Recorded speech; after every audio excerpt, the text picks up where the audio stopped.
नमस्कार। प्रभात खबर के digital platforms पर आपका स्वागत है। हमारा नाम है रोहित वर्मा।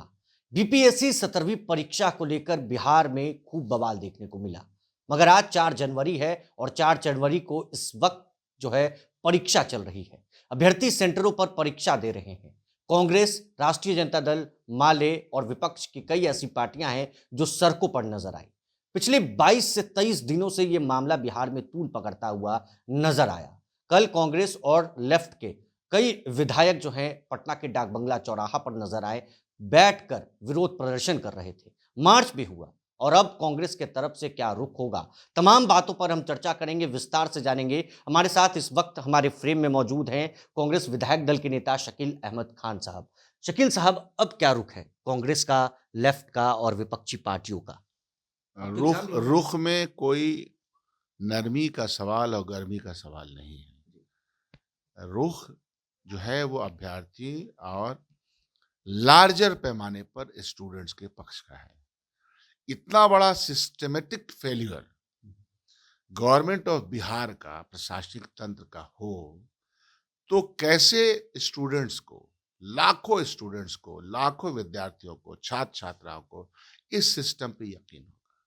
ये सिस्टमेटिक फेल्यूर है ना, कि आप एक जगह के परीक्षा को रद्द करते हैं, दूसरी जगह के परीक्षा को मान करके रिजल्ट निकालते हैं और फिर आप फिर से री एग्जामिनेशन ले रहे हैं। तो इसका मतलब है कि two set of question, two set of result.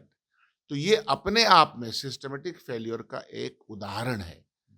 तो हम लोग तो जनता में जा रहे हैं। हम लोग ने डिसाइड किया है कि आने वाले 2-3 दिनों के अंदर आज फैसला करें। आज यूथ और छात्र संगठन, जितने संगठन है बिहार में, लेफ्ट के हों, कांग्रेस पार्टी के हों, अन्य हों, सब लोग आज बैठ रहे हैं और ये फैसला लेंगे कि हम चरणबद्ध तरीके से पूरे बिहार के हर जिले में, हर पंचायत में, हर ब्लॉक में इस बात को लेके जाए कि देखिए, एक इस सिस्टमेटिक फेलियर से जो दिमागी उलझन छात्र और छात्राओं को होता है, कैसे विश्वास होगा कि बीपीएससी की परीक्षा एक फियरलेस और फेयरलेस के फेयर तरीके से हो रहा है। यह विश्वास कैसे जताया जाएगा? इसलिए सिस्टमेटिक फेलियर के खिलाफ परीक्षा तो हैं, रद्द होंगी, रिजल्ट आएगा, वो एक एक सवाल है, उस पर हम लोग टिके हुए हैं कि रद्द करके आप फ्रेश एग्जामिनेशन लेंगे। बट इसके बाद भी परीक्षाएं होने वाली हैं। जब देखिए परीक्षाओं में प्रश्न लीक होता है, जब देखिए कहीं ना कहीं घालमेल की सूचना मिलती है।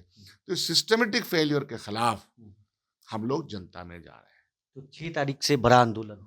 जाहिर सी बात है कि बड़े आंदोलन का स्वरूप हमने बहुत पहले भी ये कहा था कि सरकार इस बात को समझ ले कि हम लोग जनता के हित पे काम कर रहे हैं और जनता के हित पे अगर कोई हमला होगा तो हम लोग उसको बर्दाश्त नहीं मानेंगे और बर्दाश्त नहीं करेंगे। इसीलिए तमाम पार्टियों का ये फैसला, अभी भी हम लोग जा रहे हैं, कहीं पर हम लोग बैठेंगे, तमाम पार्टी के दल के लोग भी बैठेंगे, सीनियर लीडर्स भी बैठेंगे। यूथ कांग्रेस की कार्यकारिणी सभा हो रही है, कल यूथ कांग्रेस का शाम को मशाल जुलूस निकला है। तो सभी लोगों को बिहार में जनता के बीच में जाने का आह्वान है और हम लोग जाएंगे। लेकिन आप लोगों ने प्रोटेस्ट किया। सवाल ये भी है कि भारतीय जनता पार्टी के कई ऐसे नेता हैं जो कह रहे हैं कि आप लोग बीपीएससी स्टूडेंट के कंधे पर बंदूक रखकर चला रहे हैं। भारतीय जनता पार्टी के नेता एक तरफ चुप्पी भी साध रहे हैं, बीपीएससी का सवाल पूछते ही वो जो है कुछ भी नहीं बोलते। बीपीएससी का सवाल या कोई भी ऐसा सवाल जो जनता के हित में हो, ये अगर पूछा जाए भारतीय जनता पार्टी के नेताओं से तो उनको बिढ़नी लग जाती है, मिर्चाई लग जाती है, एकदम छटपटाने लगते हैं। ऐसा वो इसलिए करते हैं कि उनका जो आधार है, उनका जो समाज में काम करने का तरीका है, वो अंग्रेजों से आयातित है। डिवाइड करो और रूल करो। तो डिवीजन को वो प्राथमिकता देते हैं। समाज के अंदर डिवीजन करो, विद्यार्थियों के अंदर वो डिवीजन नहीं हो सकता है। यंग माइंड्स यूनाइटेड ही रहना चाहता है और अपनी समस्याओं का निदान चाहता है। समस्याओं का निदान न तो भारत सरकार के पास देश के युवाओं के लिए रहा, न बिहार सरकार के पास रहा। और भारतीय जनता पार्टी तो जिस मेंटलिटी के साथ काम करे, वो तो चाहती है कि चंद लोग राज करें और उनका काम बचता रहे, उनके लोग फले फूले, अरबपति खरबपति हो जाएं।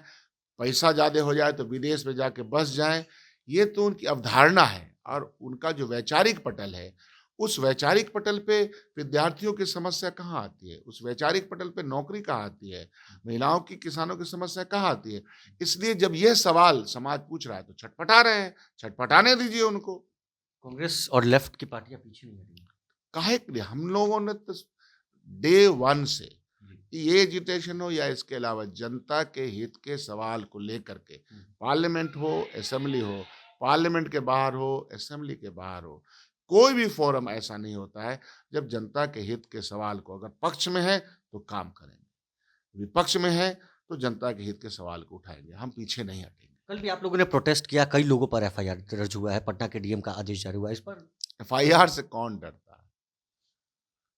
ये सब तो टोटके हैं, ये खत्म हो जाएंगे, ये सबसे डरना नहीं। और ये तो ठीक ही बात है ना कि हम चाहते हैं कि छात्र छात्राओं को भी यह लगना चाहिए कि आपके साथ मजबूती के साथ, संजीदगी के साथ लोग खड़े हैं, हम अपने आधार के साथ खड़े हैं उनके पास। और जो हित की बात है, हित की बात करने में कुछ लोग कहते होंगे कि पॉलिटिकल पार्टीज आ गई, हित के बात करने वाले जो लोग हैं वो तो जाहिर सी बात आएंगे। हम कैसे दिखेंगे कि छात्र पिट रहा है, वो परेशान हो रहा है, उसका भविष्य अंधकार में, हम ये देख नहीं सकते। ये भाजपा वाले देखें, उनको देखना है। अरे माननीय प्रधानमंत्री ने 2 करोड़ लोगों के बच्चों का, छात्रों का, नौजवानों को नौकरी का वादा किसी और ने तो नहीं किया था, आसमान के किसी फरिश्ते ने ये वादा नहीं किया। ये जुमला कोई देवता देव वाणी नहीं थी, ये जुमला और यह बात प्रधानमंत्री जी का है, तो निभाएं। वो फंस गई है। सरकार का बना लेना और सरकार का चलाना 2 अलग अलग बात है। चलिए, तो परीक्षा बिल्कुल हो जाए, मगर कांग्रेस और विपक्ष जो है वो शांत नहीं बैठने वाली है। बिहार में घूम घूम कर सरकार के खिलाफ हल्ला बोलने का काम विपक्ष करने वाला है। आपकी राय क्या है, हमारे कमेंट बॉक्स में जरूर बताएं।